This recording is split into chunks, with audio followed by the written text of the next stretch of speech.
जहां प्रधानमंत्री नरेंद्र मोदी पहुंचे हुए हैं। 2 दिन का ये दौरा है और ये तस्वीरें आपको सीधी तस्वीरें दिखा रहे हैं इजराइल से, जहां तेल अवीव पहुंच चुके हैं प्रधानमंत्री नरेंद्र मोदी और उनके स्वागत के लिए यहां पर खुद बेंजामिन नेतन्याहू पहुंचेंगे और ये दौरा अपने आप में कई मायनों में महत्वपूर्ण है।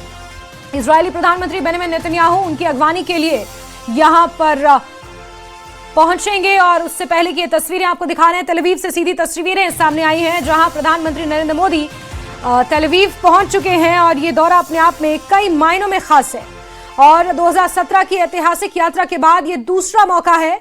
प्रधानमंत्री नरेंद्र मोदी दूसरी बार इजराइल के दौरे पर पहुंच रहे हैं। उनके तीसरे कार्यकाल के दौरान उनकी ये पहली इजरायली यात्रा है। इससे पहले 2017 में इजराइल के दौरे पर पहुंचे थे प्रधानमंत्री नरेंद्र मोदी और अब उनके तीसरे कार्यकाल की ये पहली इजराइल की यात्रा अपने आप में बेहद महत्वपूर्ण है। उनके स्वागत के लिए इजरायली प्रधानमंत्री बेंजामिन नेतन्याहू यहां पर मौजूद हैं। ये तस्वीरें तेल अवीव से सामने आई हैं, इजराइल की राजधानी तेल अवीव, जहां पर बेंजामिन नेतन्याहू और कई प्रतिष्ठित लोग उनके स्वागत के लिए पहुंचे हैं। देखिए ये तस्वीरें, बेंजामिन नेतन्याहू और फर्स्ट लेडी यहां पर मौजूद हैं प्रधानमंत्री नरेंद्र मोदी का स्वागत करने के लिए। जिस तरह की तैयारियां और जिस तरह की खबरें थी कि खुद इजरायली प्रधानमंत्री बेंजामिन नेतन्याहू उनकी अगवानी करेंगे एयरपोर्ट पर।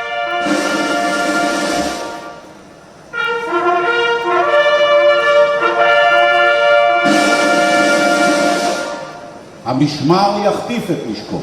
החטף,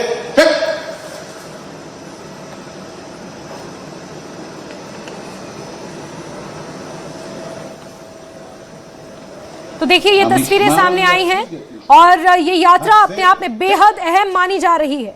एक तो उनके तीसरे कार्यकाल की पहली यात्रा है, 2017 के बाद अब ये यात्रा हो रही है और ऐसे में, और ये यात्रा एक ऐसे समय में हो रही है जब पश्चिम एशिया की जो भू राजनीति है और साथ ही साथ अगर ये कहें कि जियो पॉलिटिक्स में कितनी अस्थिरता इस वक्त है और ऐसे में भारत और इजराइल के रिश्ते जो हमेशा से मजबूत रहे हैं, रक्षा, तकनीक, स्टार्टअप और कृषि के क्षेत्र में खासतौर पर ड्रिप इरिगेशन जो आज भारत में जगह जगह इस्तेमाल की जाती है, उसका आविष्कार इजराइल में ही हुआ था और ऐसे में ये यात्रा अपने आप में बेहद महत्वपूर्ण है। साल 2017 के बाद प्रधानमंत्री नरेंद्र मोदी की दूसरी इजराइल की यात्रा है, क्योंकि प्रधानमंत्री नरेंद्र मोदी का तीसरा कार्यकाल है और उनके तीसरे कार्यकाल की ये पहली इजराइल की यात्रा है। देखिए तैयारियां हो रही हैं और खुद बेंजामिन नेतन्याहू और उनकी फर्स्ट लेडी यहां पर मौजूद है और प्रधानमंत्री की अगवानी वो खुद करने के लिए यहां पहुंचे हैं। ये सम्मान और किस तरह का प्रधानमंत्री नरेंद्र मोदी का यहां पर स्वागत हो रहा है उसकी तस्वीरें आपको दिखा रहे हैं। 2 दिन की ये यात्रा है और इस दौरान प्रधानमंत्री नरेंद्र मोदी इजराइल की संसद, जिसे क्नेसेट कहते हैं, उसे भी संबोधित करेंगे और जब कोई इस तरह का सम्मान दिया जाता है कि आप इजराइल की संसद को संबोधित करेंगे, उसे बहुत उच्च स्तरीय सम्मान माना जाता है और किसी विदेशी नेता को वहां की संसद को संबोधित करने का अवसर मिलना यह अपने आप में एक विशेष सम्मान है। साथ ही साथ आपको ये बता दें कि इससे पहले 2015 में तत्कालीन राष्ट्रपति थे प्रणब मुखर्जी, उन्होंने क्नेसेट को संबोधित किया था और उसके बाद प्रधानमंत्री नरेंद्र मोदी दूसरे ऐसे भारतीय नेता हैं जिन्हें इजराइल की संसद को संबोधित करने का मौका मिल रहा है। और यहाँ पर ये सबसे पहले तो हम देख रहे हैं डेलीगेट्स और अब उसके बाद प्रधानमंत्री नरेंद्र मोदी का यहाँ पर इंतजार हो रहा है और वो यहाँ पहुंचेंगे।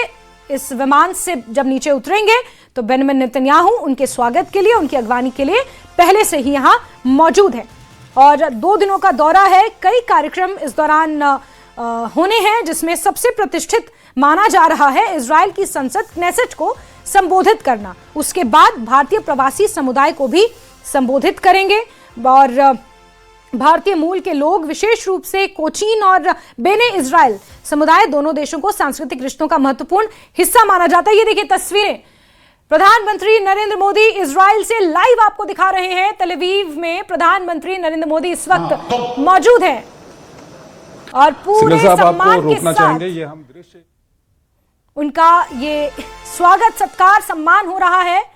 ये दृश्य सामने आए हैं। प्रधानमंत्री नरेंद्र मोदी इजराइल की राजधानी तेल अवीव पहुंचे हैं और यहां पर इजरायली प्रधानमंत्री बेंजामिन नेतन्याहू उन्हें खुद रिसीव करने के लिए पहुंचे हुए हैं। ये प्रधानमंत्री की तस्वीरें आप देख रहे हैं, तेल अवीव से सीधे तस्वीरें।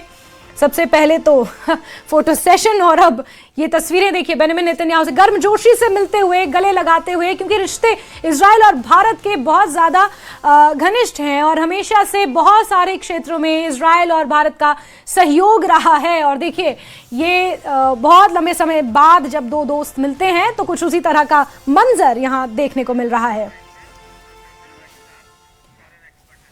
और फॉरेन एक्सपर्ट के तौर पर प्रोफेसर अजिताभ जी हमारे साथ जुड़े हुए हैं। प्रोफेसर साहब बहुत स्वागत करती हूं और शायद तस्वीरें आप भी देख रहे होंगे, गर्मजोशी के साथ मुलाकात, हंसी खुशी चेहरे पर और बहुत ही light movement yet very important. Yes धन्यवाद। ये बहुत ही महत्वपूर्ण दौरा है प्राइम मिनिस्टर का, दूसरी बार जा रहे हैं और इसकी खास बात ये है कि पहली दफा इंडियन प्राइम मिनिस्टर इजराइल के पार्लियामेंट को एड्रेस करेंगे। ये अपने आप में एक बहुत ही सम्मानजनक बात होती है और इस दौरे से बहुत अच्छे भारत के संदर्भ में और भारत इजराइल के संदर्भ में कहा जाए तो बायलैटरल और मल्टीलैटरल कह लीजिए आप, जो भी समझौते हो रहे हैं, चाहे वो रक्षा के क्षेत्र में हो, चाहे वो टेक्नोलॉजी से रिलेटेड हो, AI से रिलेटेड हो, क्वांटम की बात हो रही है, तो महत्वपूर्ण दौरा और इसके अच्छे परिणाम निकलने की पूरी संभावना है। और अब तो इजराइल का विपक्ष भी प्राइम मिनिस्टर को वेलकम कर रहा है वहां पे। तो मुझे लगता है कि इस दौरे से बहुत ही भविष्य के लिए भी बहुत कुछ निकल के आएगा। बिल्कुल। अजिताभ सर, अगर हम जियोपॉलिटिक्स के संदर्भ में बात करें, क्योंकि बहुत सारे डिलेमास हैं, बहुत सारे नए कनेक्शंस बन रहे हैं, ऐसे में इस जिस तरह से ये भू राजनीति जो तेजी से लगातार खासतौर पर पश्चिम एशिया में जो बदल रही है, उस कॉन्टेक्स्ट में इस दौरे को हम कैसे देखें? देखिए, पश्चिम एशिया के संदर्भ में अगर कहा जाए तो निश्चित रूप से वहां भी भारतीय प्राइम मिनिस्टर का दौरा कुछ गुल खिलाने वाला मुझे लगता है, क्योंकि U2 जो I2U2 एक संस्था बनी है, उसमें भारत का एक महत्वपूर्ण रोल है। इसके अलावा पश्चिम एशिया में खास करके पैलेस्टाइन के मुद्दे पे भी कुछ सहमति बनने की भारत का रोल, भारत तो शुरू से पैलेस्टाइन को सपोर्ट करता रहा है, वहां भी कुछ सहमति की निकल के आने की बात है, क्योंकि किसको ऐसे कैसे सुलझाया जाए। और इसके अलावा जो अभी ग्लोबल डिसऑर्डर है, जो जियो पॉलिटिक्स चल रहा है, उसमें मुझे लगता है कि इजराइल एक ब्रिज का काम कर सकता है अमेरिका और भारत के बीच में, कहीं ना कहीं एक कॉमन प्लेटफॉर्म लाके, जहाँ पे रक्षा के क्षेत्र में खास करके सिक्योरिटी और सेफ्टी की जहाँ तक बात है, उस पे भी कुछ ऐसे निर्णय हो सकते हैं। और जो डिफेंस का मुद्दा है, रक्षा के क्षेत्र में जो इजराइल और इंडिया के बीच बहुत सारी बातें चल रही है, ज्वाइंट प्रोडक्शन की बात चल रही है, टेक्नोलॉजी ट्रांसफर की बात चल रही है, इजराइल से ड्रोन टेक्नोलॉजी लेने की बात हो रही है, तो इसमें भी मुझे लगता है कि कुछ अच्छे रिजल्ट के परिणाम आएंगे और जो भारत और इजराइल के संबंध को और ज्यादा प्रगाढ़ और जियोस्ट्रेटिकली इंपॉर्टेंट बनाएंगे। बिल्कुल। अजिताभ सर, एक चीज और आपसे समझना चाहेंगे, क्योंकि देखिए रक्षा के क्षेत्र में तो इजराइल भारत का हमेशा से सहयोग देता रहा है, टेक्नोलॉजी का भी हमने जो है आत्मसात किया है, जो मेक इन इंडिया में जितनी टेक्नोलॉजीज लगती हैं उसमें से हमने बहुत सारी इजराइल की टेक्नोलॉजीज को भी हमने अपनाया है। ऑपरेशन सिंदूर के दौरान इजरायली टेक्नोलॉजी का बहुत ज्यादा इस्तेमाल हुआ, लेकिन एक ऐसा क्षेत्र है स्टार्टअप जिसमें इंडिया अभी आगे बढ़ रहा है और इजराइल ऑलरेडी उसमें उन्नत हासिल कर चुका है। मुझे लगता है कि ये एक ऐसा क्षेत्र है जिस पर बहुत ज्यादा बात नहीं होती, लेकिन होनी चाहिए।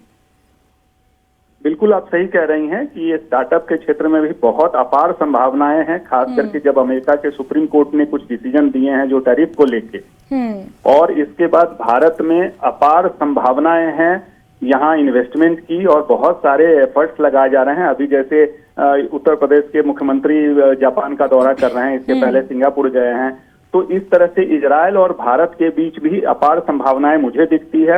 और स्टार्टअप के क्षेत्र में मुझे लगता है कि इजरायली कंपनी जो हैं भारत में इन्वेस्टमेंट को और बढ़ाने में, यहाँ के जो कंपनीज हैं उनके साथ ज्वाइंट वेंचर करने में ज्यादा इंटरेस्ट लेंगी, क्योंकि स्टेबिलिटी एक बहुत बड़ा फैक्टर है जो नरेंद्र मोदी जी की सरकार ने दिया है पूरे विश्व को।